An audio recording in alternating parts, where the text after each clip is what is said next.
At the age of 35, Ludwig van Beethoven had pulled himself back from the brink of suicide after realizing he was going deaf.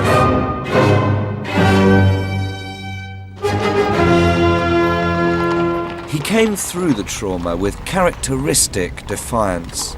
He was already one of the most celebrated composers in Europe and now embarked on a period of prodigious creativity.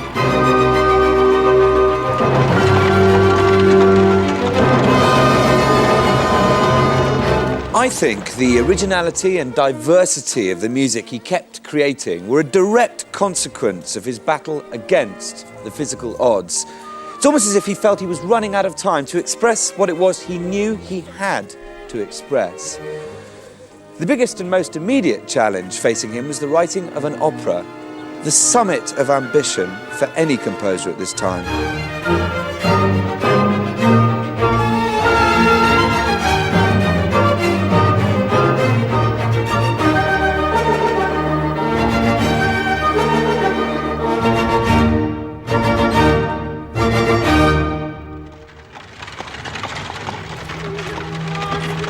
Europe in the early 1800s was in chaos. Napoleon's forces were sweeping across the continent, recently occupying Beethoven's home city of Vienna.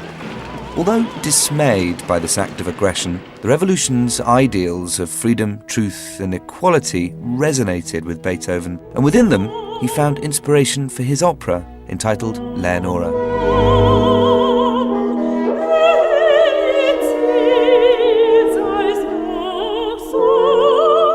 This is a work full of fiery revolutionary fervour and idealism, where freedom and justice triumph. It's a rescue story, and for the first time in operatic history, it's a woman, Leonora, who becomes the story's hero by rescuing her husband Florestan, who lies imprisoned in a dungeon awaiting execution.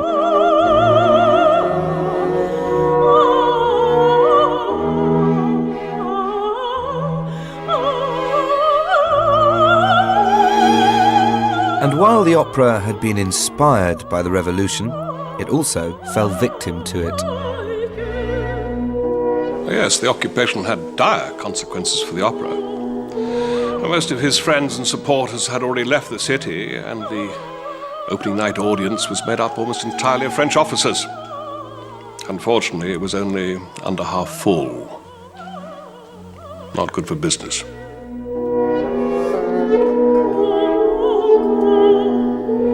I wouldn't have missed the premiere of a new work by my great friend Ludwig. Also, as a patron, I had to be there. But even disregarding the small audiences, there were problems with the work itself. It was too sophisticated, too long. And frankly, it needed more drama. After the performance, to encourage Ludwig, I gathered some cast together to sing it through, and to try to persuade him to make some cuts. Beethoven blamed the difficulties of the opera entirely on the tenor who was playing the husband, Florestan. Personally, I thought this a little unfair, but I arranged for another to sing the part. Ah, Herr Röckel, you've missed tea, but that may make you sing the part of a starving man all the better.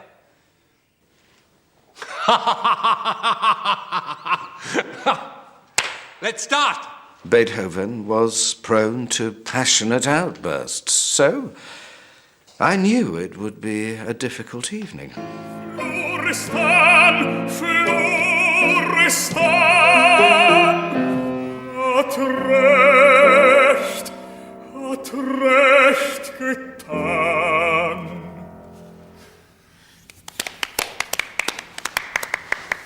Excellent. I shall have to see to it that you are starved before every performance, and we shall be sure of a success. You see, Lichnowsky, every phrase is there for a reason. Yes, I agree. But that aria is not the problem. Making an opera is not like choosing which waistcoat to wear with a certain pair of breeches. It's more complicated than that. Please try to understand.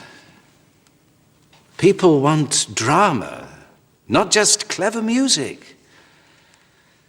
The first 2 acts are just too long. They can't be shortened. Ludwig, please. For my sake, for your friend's sake, please don't let this beautiful work be lost to the world simply because it needs some refining. So you're all agreed, then? Well, then I shall have to go back to the beginning. Take another look at it. However flawed the dramatic structure of Leonora was, musically you can see in it many Beethoven hallmarks. And in the aria which Leonora herself sings, he uses orchestral instruments for their symbolic effect. The horns, for instance, are used in a completely new way. Traditionally, they represent and accompany a male hero, but here they're reserved for Leonora. And on one level, they give her added power, but on another, the way that they're pushed and tested beyond their limits potently mirrors Leonora's own trials.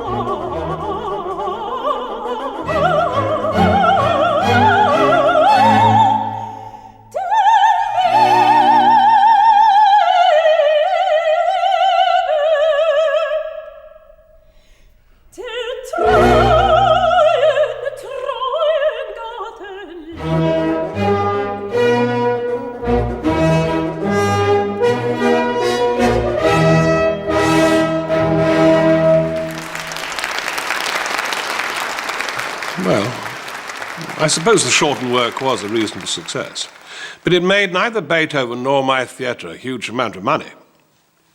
He was so damn stubborn. Idealistic, you see. I don't think you could possibly have given me my right percentage. It's just... Well, we can only pay you your agreed percentage. Ludwig, please, do count it again. I don't need to count it again. I'm not stupid! You are only paid this very generous amount. Generous? You are paid this very generous percentage because we all hold you in the highest esteem. But the fact remains, Ludwig, the house was under half full. Now, your music plays to a cultural audience, of course. Yes, it does. But, well, take the magic flute, for instance. Now, that really did rouse the multitude. I don't compose for the multitude. If we had paid Herr Mozart the same percentage of the receipts of his operas, well, he would have been a very rich man. What are you saying? Nothing.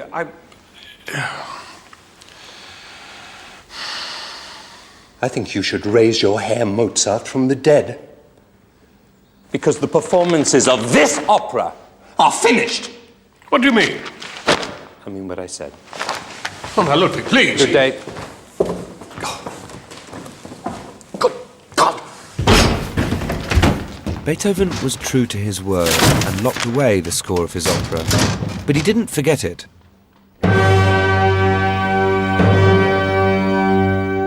In Leonora, he'd created the woman who perfectly embodied fidelity and womanhood. But in real life, she was much harder to find.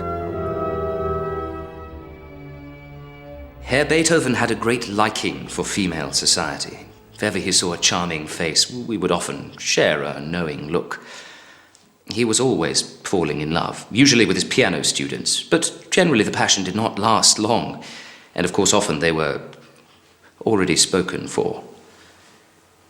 But that didn't stop him hoping. Finding a wife, the perfect wife, was very important to him. Oh, beloved Josefina, It is no desire for the opposite sex that draws me to you. No. It's just you. Your whole self with all your individual qualities. This has bound all my feelings, all my emotional power to you. One of the piano students Beethoven fell in love with was Countess Josefina Dem, a widow and mother of 4. My parents arranged my betrothal to Count Dem. He died just before I had my 4th child. Beethoven often used to come to our house. And after I was on my own, we became very close. I can't deny it. I loved being with him. His music was so powerful. It could cheer me up or make me cry. And he was a kind man and good with my children. But as to anything more permanent, that was different.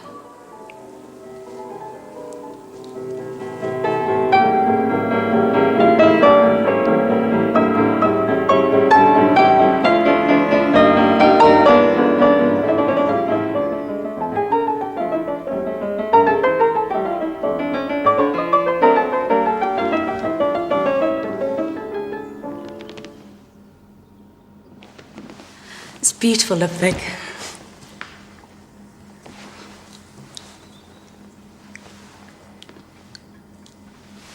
Have you had a chance to think about my proposal?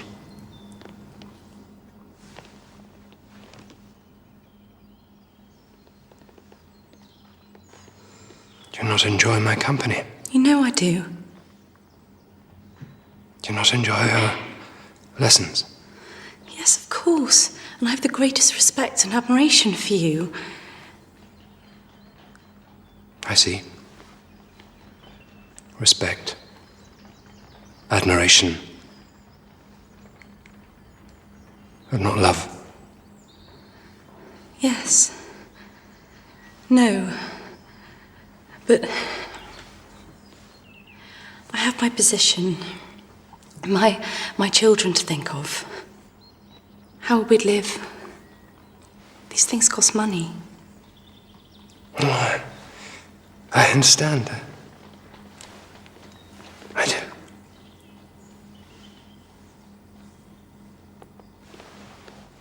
Me, a mere musician. A musician who's going deaf.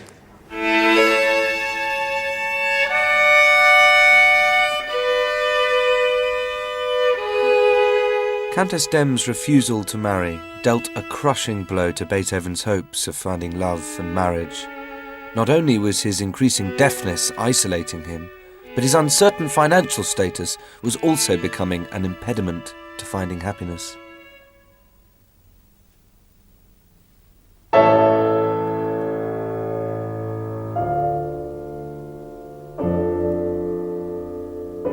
At the time of his great disappointment with Josefina Dem, his brother Karl seemed to find real happiness in love. But Beethoven could never accept Karl's choice. And he did like to see himself the arbiter in all questions of morality. Brother?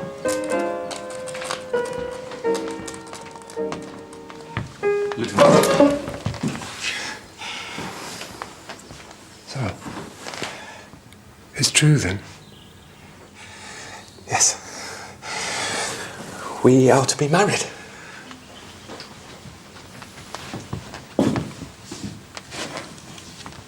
Well, with all your distractions, I shall need to find someone else to look after my affairs. No, I can still work. Johanna is expecting our first child, so I need... Out of wedlock. A splendid work, brother. That's just splendid and true to form. And as for you, lady, I know you. And so does all Vienna. Oh, yes, that's right. Nothing is ever good enough for the high and mighty Beethoven. Or is it that you can't bear to see somebody else being happy? Get out.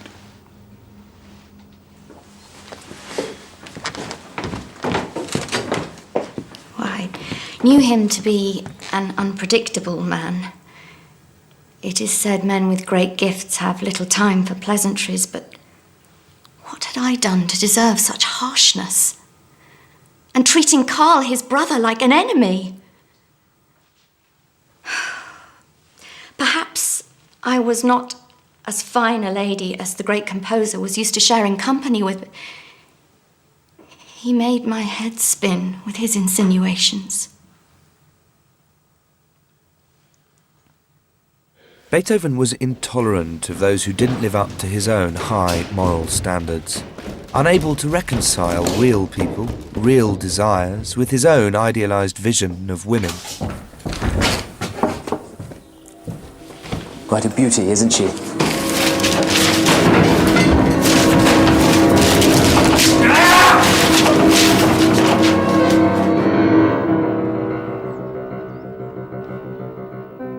Misunderstood and frustrated, Beethoven consistently felt isolated from those around him. At exactly this time, there's a typical example of how, consciously or subconsciously, the tensions in his life found expression and release in his music. He was writing a new piano sonata, which became known as the Appassionata. Its title tells you everything.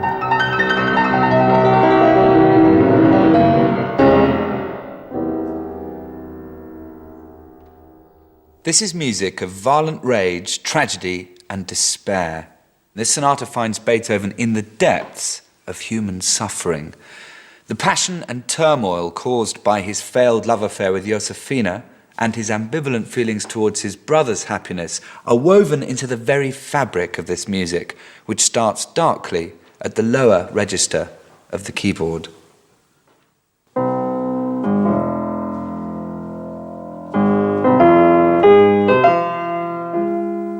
Now, like in so much Beethoven, this theme is built around a broken chord. This is a chord. Here it is, broken. Then, after this darkness, you get a moment of poignant respite, an acknowledgement perhaps of his inexorable spirit. He's bruised, but he's not beaten. From there, he cranks it up a notch, up a semitone, raising the tension.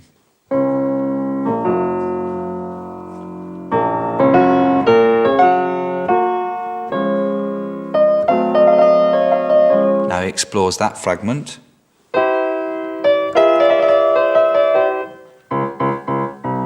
Recognize that? The Fifth Symphony motif, which crops up again and again throughout Beethoven's compositions.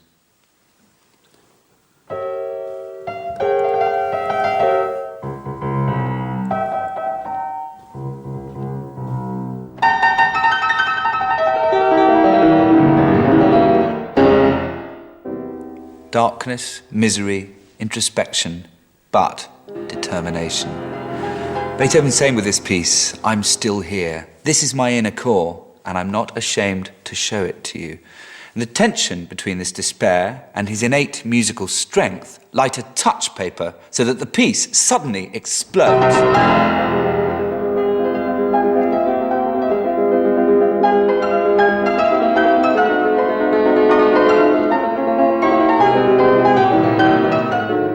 The mood he creates of sheer desperation and determination is imprinted on every bar of this first movement.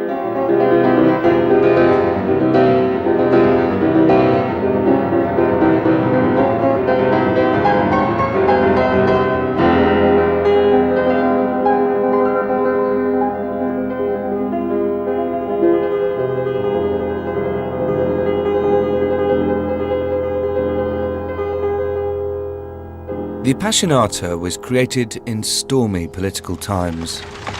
Austria was still under French occupation. Despite the political uncertainty, Beethoven's reputation was growing, and wealthy patrons gravitated to him because of his increasing celebrity. In Prince Lichnowsky, he thought he'd found someone who understood his uncompromising artistic vision. The whole region was in chaos. There were troops everywhere. One had to make one's life as comfortable as possible. And if that meant spending the odd evening entertaining some French officers, then that's what one did. Some of them were actually very cultured and even loved music. Obviously, they were very interested to hear of my support of my great friend. There are, Ludwig! Come in! Oh, come and join us. I'd like you to meet my friends.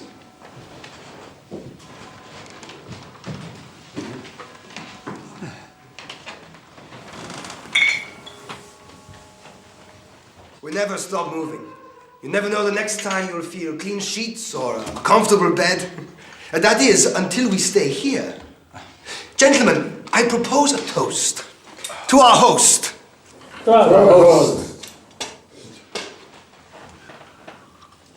Thank you. Well, I hope I can make your stay all the better by persuading our guest of honor, Herr Ludwig van Beethoven, to play for us.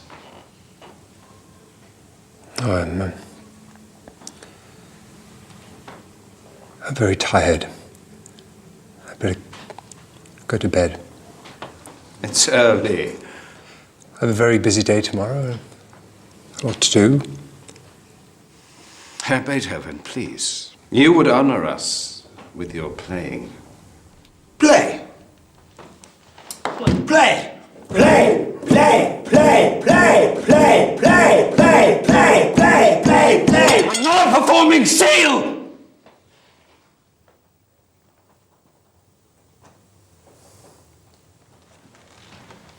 He may not be a performing seal, but he's certainly a Rhineland pig. Perhaps we should arrest him, gentlemen. I doubt if any of you swine would know what a piano keyboard looked like if it was blown at you from the end of a cannon. I will not play for you!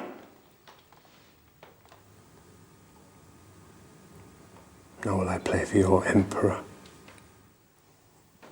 Napoleon.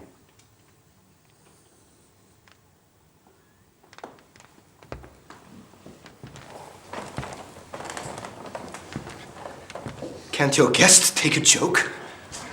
Such is the nature of the artistic mind, gentlemen. If you'll excuse me. What are you doing? Where are you going at this time of night? Ludwig, please! There are, and there always will be, thousands of princes. But there's only one Beethoven! What about your new work? The manuscript will be ruined.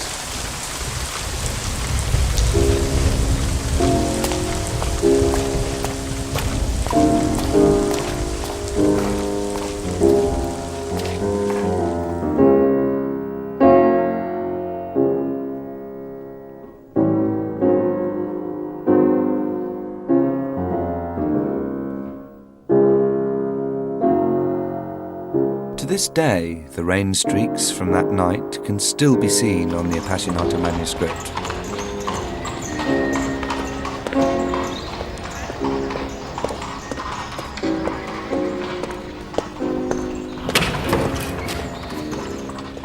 Sir?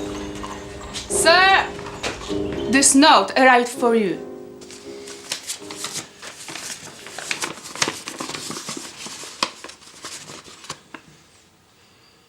Dear Ludwig, I wanted you to know I have great news. Johanna has given me a beautiful son, Karl. A boy.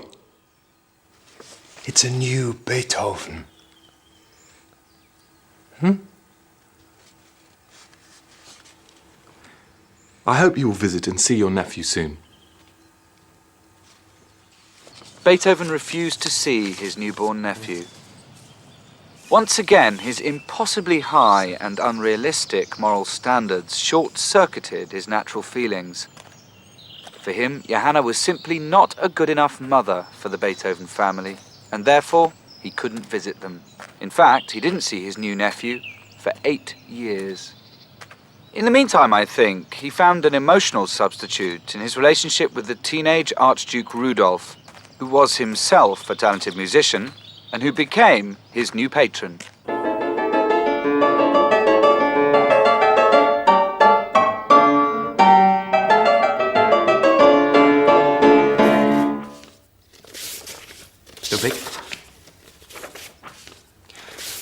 Ludwig? Yeah. I've been wanting to ask for some time. I'm intrigued by your methods. Please do not think me rude, but with your hearing difficulties, how do you compose?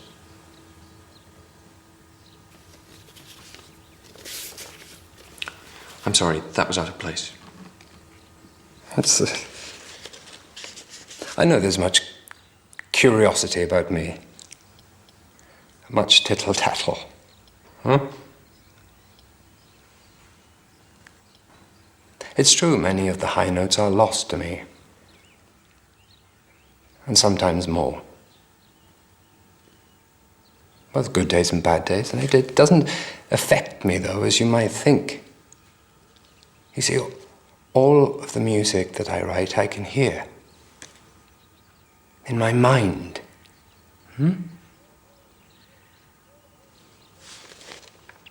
I know the sounds that every instrument can make. I can hear them all. In a trio, quartet, orchestra, it's all there. It's all there. In my head. One of the pieces that Beethoven was working on during this time was his Pastoral Symphony, music which does, I think, express his deepest sense of loss for the sounds of nature that he'd soon not be able to hear. The countryside, for so many 19th century composers a source of inspiration, was for Beethoven a place where man could encounter God.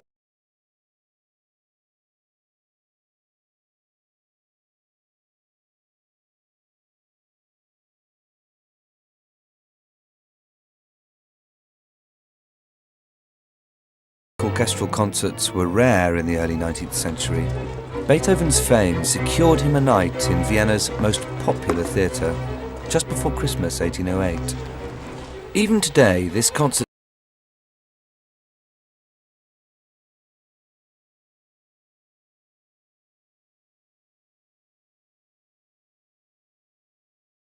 the Fourth Piano Concerto, some of the most famous music in history. For Beethoven, the concert was an important personal statement. He was saying, just look at what I'm capable of. And the whole of Vienna wanted to see how he had refined his gift. And of course, they wanted to see the famous Beethoven himself. Well, he realized that this concert was very important for his reputation and for his financial situation as well. Beethoven decided to start the concert with the Pastoral Symphony. It was his way of easing the audience into an evening which would become increasingly challenging. Challenging not just for the concertgoer, but for the orchestra as well. With just one rehearsal for the musicians to learn the music, the tension before the concert was palpable. Stop! What's wrong? What's the matter? What markings have you got to? Why have you stopped?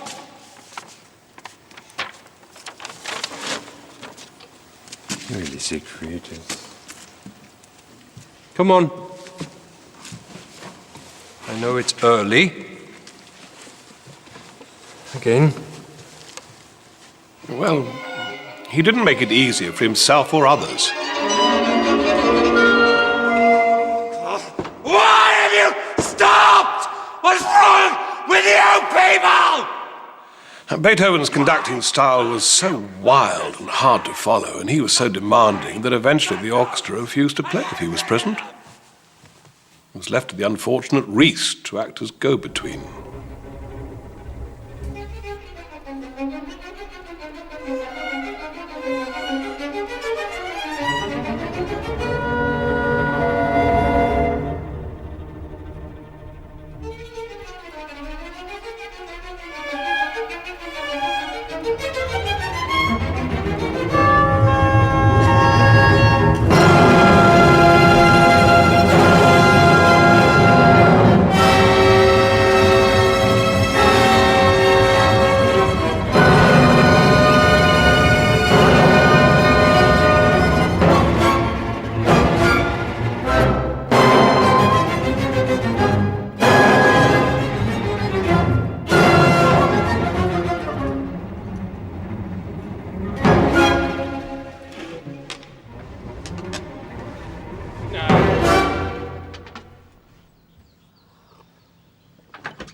Sir, they say there is too much.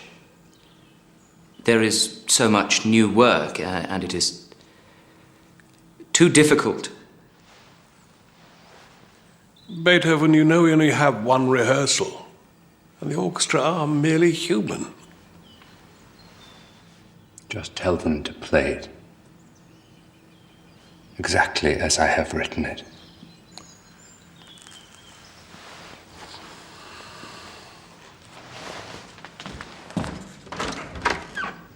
The orchestra eventually got through the enormous repertoire planned for the concert, and on a freezing cold December evening, hundreds of people flocked to an unheated Viennese theatre to see and hear the city's most famous resident.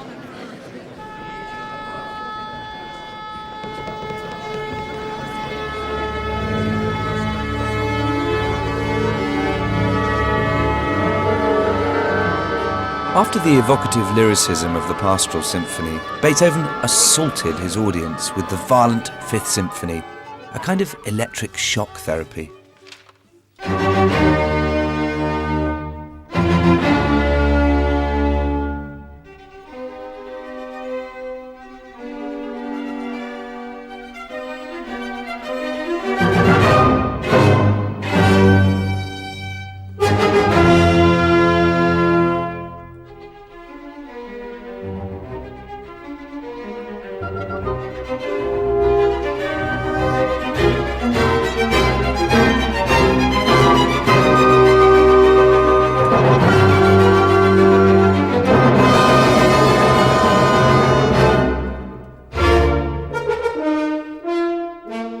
Starting with those four powerful notes. The Fifth Symphony is really an exercise in compression, in stark contrast to the Sixth Symphony, the Pastoral, which takes the same opening rhythmic fragment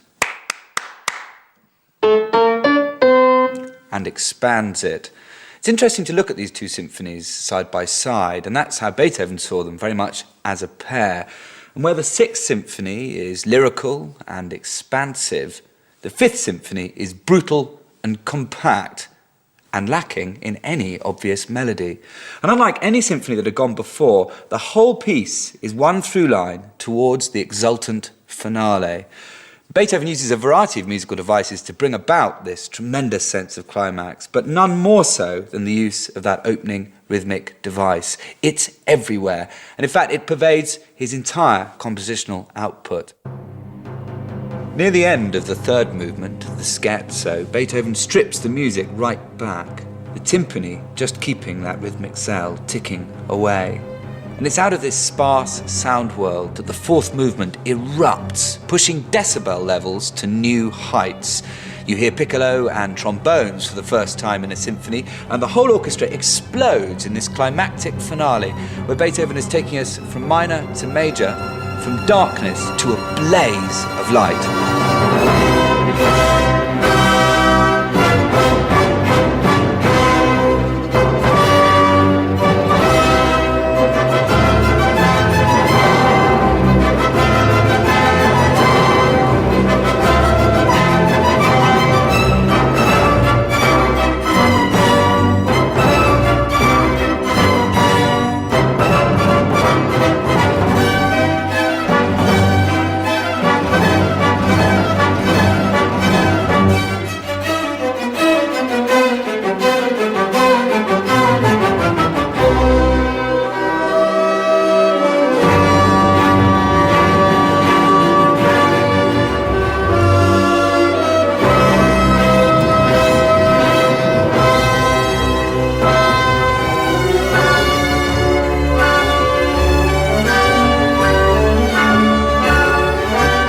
Beethoven also used this concert to demonstrate his complete mastery of keyboard composition.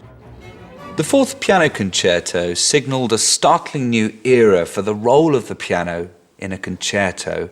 Invariably, the orchestra would lead before creating space for the piano, but Beethoven turns this on its head, starting with the solo piano. And not only that, he starts tentatively, almost in the manner of an improvisation. It's a very introverted beginning, the antithesis of the grand gesture.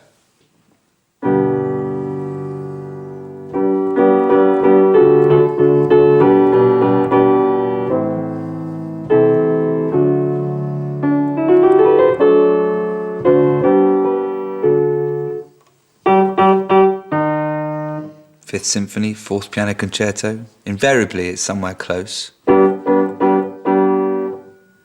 With this strange beginning, Beethoven is starting a conversation or even a set of negotiations where the piano is attempting to dictate terms to the orchestra. The tension between the two is there right from the start. The orchestra come in a key which is completely foreign to the piano. So much of the time, this is conversation through discord.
The tension becomes much more pronounced in the second movement, where the orchestra and the soloists are determined not to engage with each other. They're almost in gridlock, two utterly alien musics at work.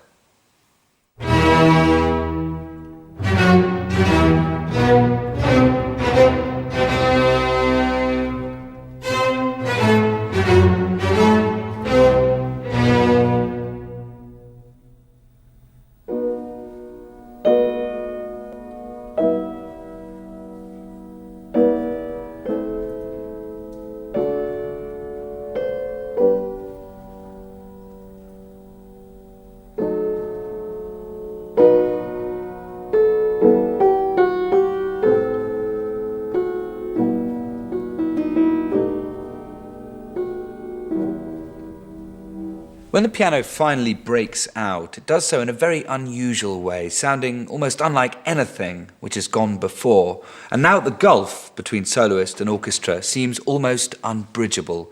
You might expect the orchestra to just stand up and leave the room.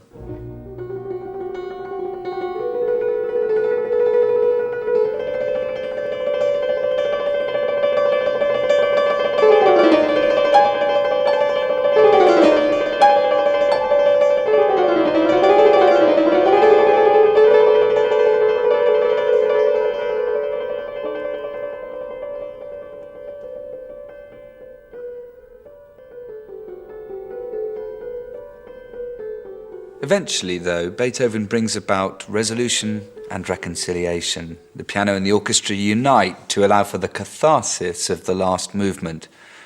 The piano has mollified the orchestra. The individual voice has soothed the masses, and Beethoven's violent instincts have been tempered by his compassionate will.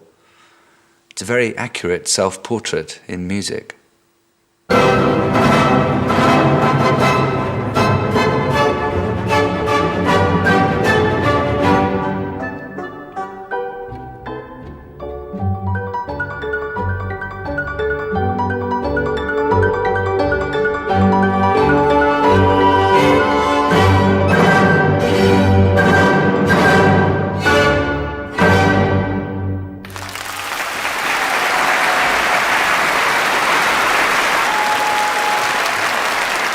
success of this epic concert confirmed Beethoven's position as Vienna's, and indeed Europe's, most celebrated composer.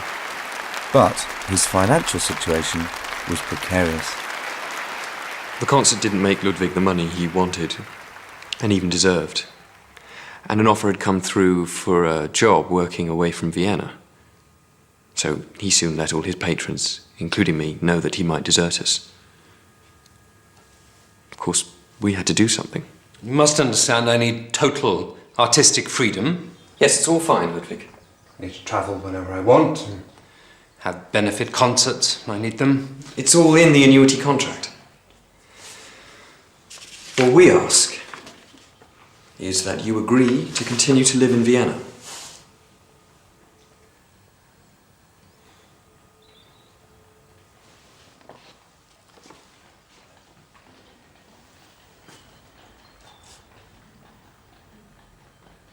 This was an extraordinary and unique agreement, the first time an artist had been recognised in this way. Beethoven was to be paid a lifelong yearly sum to compose whatever he wanted, whenever he wanted. At around this time, with his money worries seemingly at an end, Beethoven entered into a passionate relationship with a woman he called in an extraordinary letter his Immortal Beloved. Her real identity has been the subject of debate for the past 150 years. And while we may never know for certain, the most recent research seems to indicate that she was Antoni Brentano, the wife of a merchant. Beethoven had a close relationship with the couple.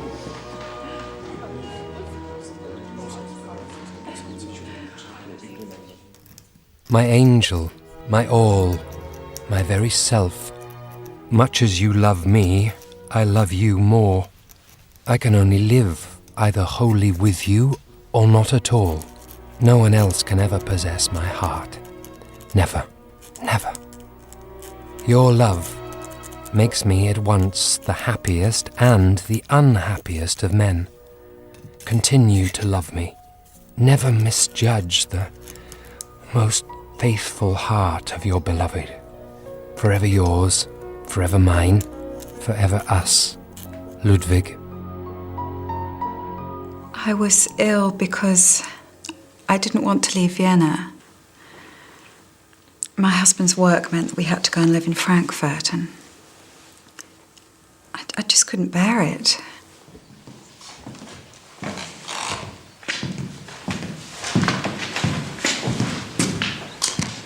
How is she today? No, better, I'm afraid. It's good of you to come. Should I play something for her? Yes, please. I'm sure it would help. It always does. Now, if you'll excuse me, I'll go back to the office. There is still a lot of work to do before we leave. Thank you, my friend.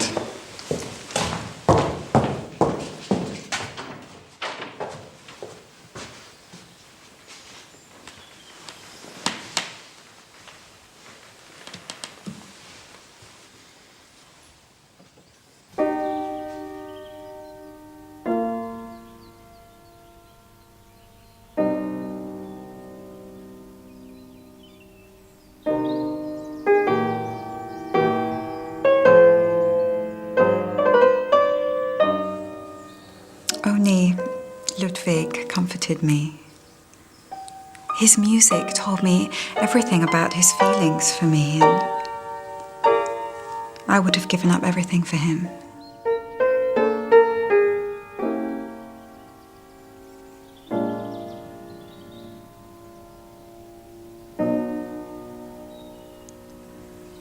We loved each other deeply, but he loved my husband as well. And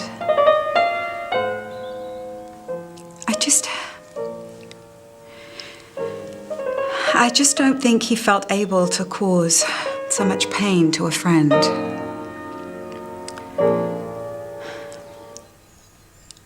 I would have gone with him, but Ludwig, well, perhaps when it came to it, the idea of a married life was something best kept as a dream. because his music would always come first.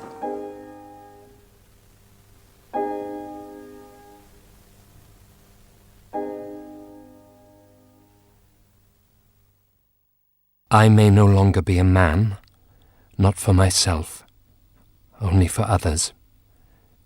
For there is no longer happiness, except in my music.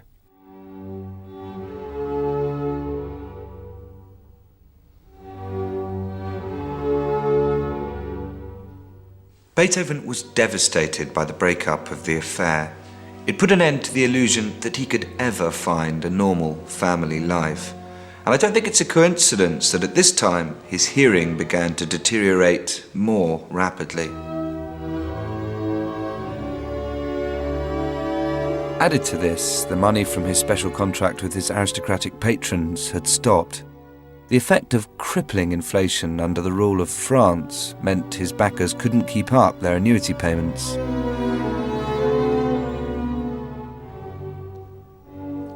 I went to his lodgings to see how he was. He wasn't at home. But what I found shocked me. Everything just seemed to go wrong at once. He seemed broken, so unhappy, and suddenly extremely hard of hearing. Although that may only have seemed worse, due to the malaise that now engulfed him. He sent me a letter in which he seemed to be in a bad way. By then we had not seen each other since our argument.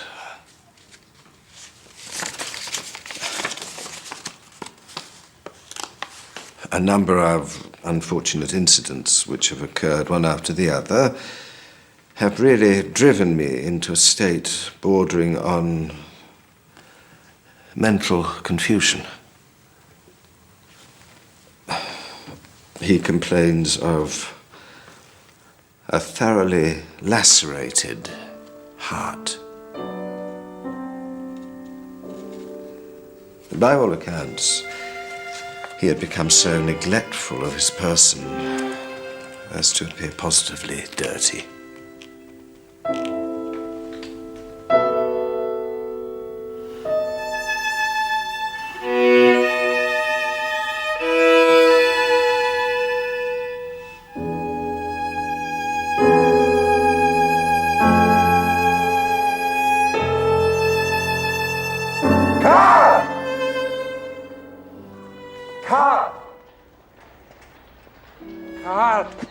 Oh, my brother, so good to see you.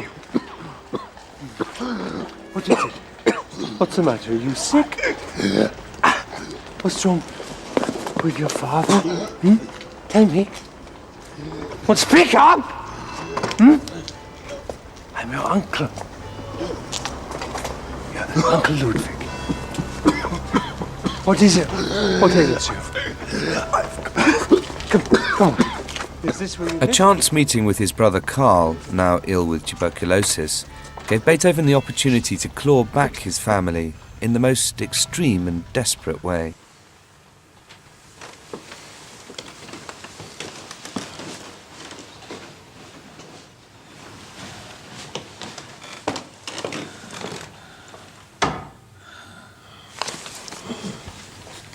I must speak plainly.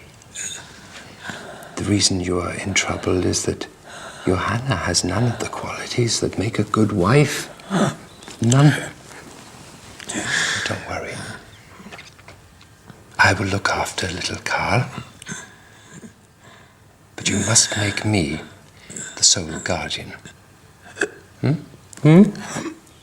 She's his mother. Yes. And so she shall remain. But this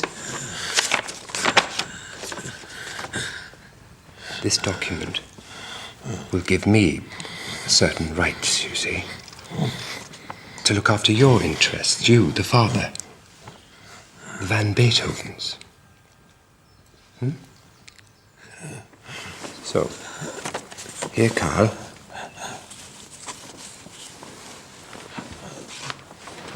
Read.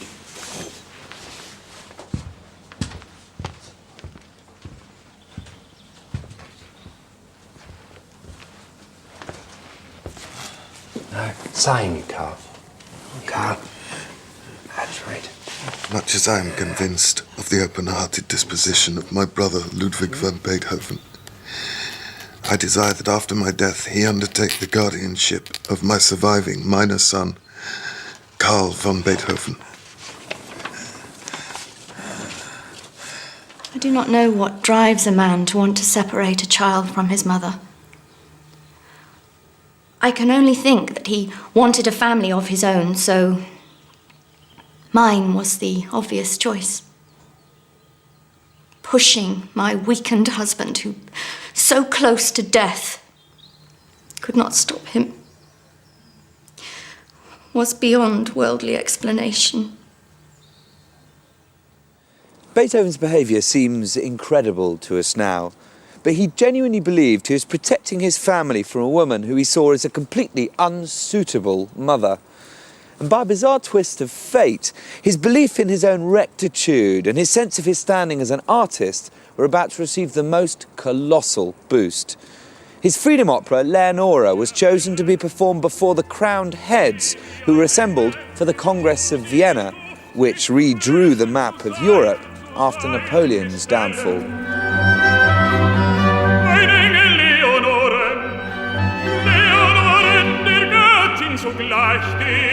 Retitled Fidelio, some of the most dramatic changes to the work were in Florestan's aria.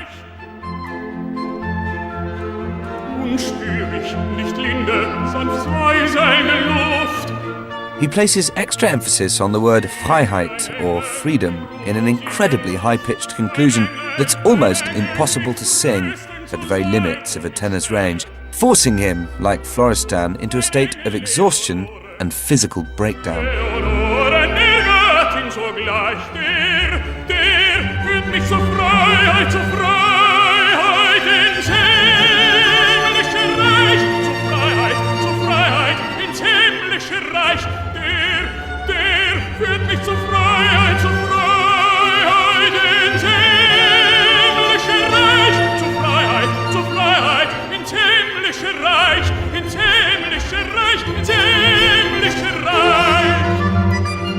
This time, the opera was a success. Its universal themes of triumph over adversity and hope over despair were embraced by audiences yearning for peace after the turmoil of the Napoleonic Wars. Professionally, Beethoven could do no wrong. Fidelio had made him the most sought-after composer in Europe, but privately his life was unravelling. His brother's illness and his worsening hearing were conspiring against him.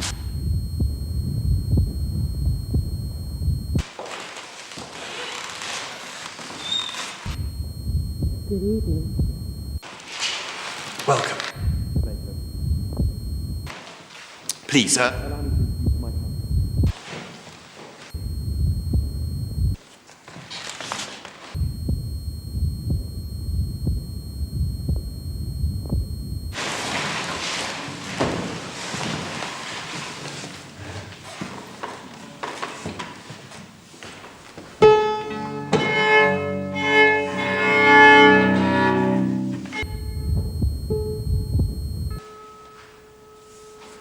I remember the performance of the trio you'd written for me. I was so looking forward to it.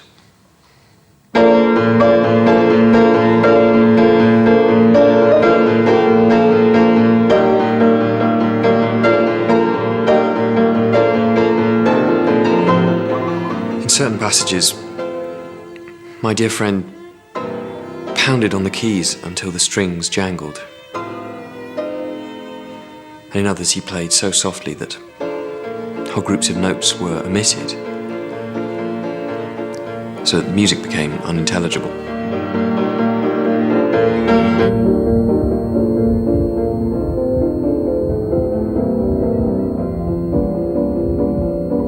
Please sign this, Carl, for our son.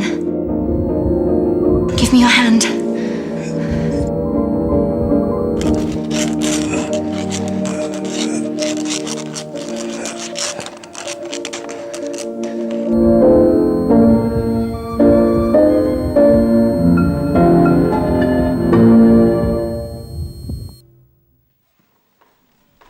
It is a great misfortune for anyone to be deaf. But how shall a musician endure it without giving way to despair?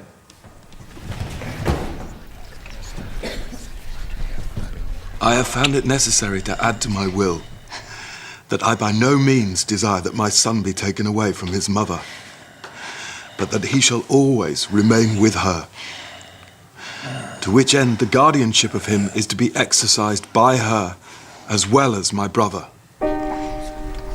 God permit them to be harmonious for the sake of my child's welfare.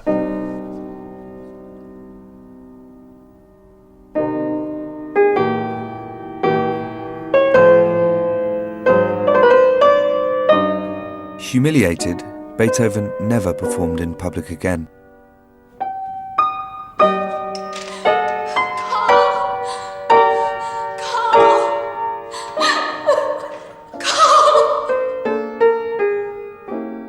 This is the last wish of the dying husband and brother, Carl van Beethoven.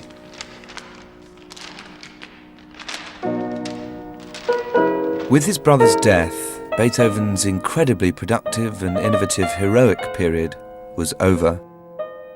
The next decade would be dominated by a bitter custody battle with Johanna for his nephew Carl, and a slow and agonizing descent into near total deafness. But once again, he would find a triumphantly defiant musical response by composing works so radical that even to our sophisticated and knowing ears, they still have the power to amaze.